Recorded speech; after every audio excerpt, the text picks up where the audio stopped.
Kumusta, mahal kong mga manonood, tinatanggap ko kayong lahat sa channel, magbabahagi ako ng magandang video para sa inyo ngayon. Nandito na naman ako sa balita nina Engin Akyurek at Tagbabuyak Ustan. Hello, ang aking mga kamay ay natigil sa yelo ngayon ay ibabahagi ko sa iyo ang isang espesyal na video tungkol kay Engin Akyurek at Tagbabuyak Ustan.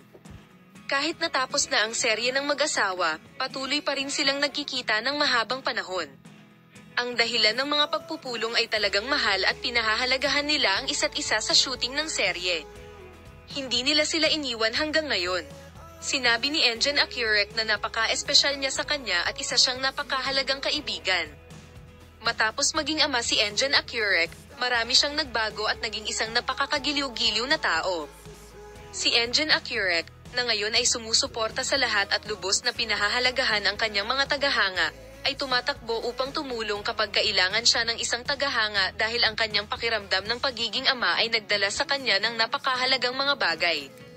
Ang pinakamalaking kontribusyon niya ay sa pagkakawanggawa, tuldok, gwapong aktor, tunay na kahangahangang tao, tuldok, nakamit nilang dalawa ang napakahalagang bagay na magkasama.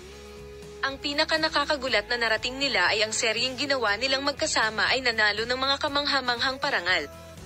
Sabay silang nanalo ng maraming parangal at sumikat sa ibang bansa dahil sa kanilang teleserye. Sinabi ni Engin Akyurek sa isang panayam na ang isa sa pinakamalaking impluwensya sa kanyang pagiging sikat ay ang pakikipagsosyo niya kay Tagba. Kaya paano nasuportahan ng dalawa ang isa't isa? Ang lahat ng mga detalye ay nasa aming channel. Suriin kami. Bye-bye. Salamat sa lahat sa panonood ng video.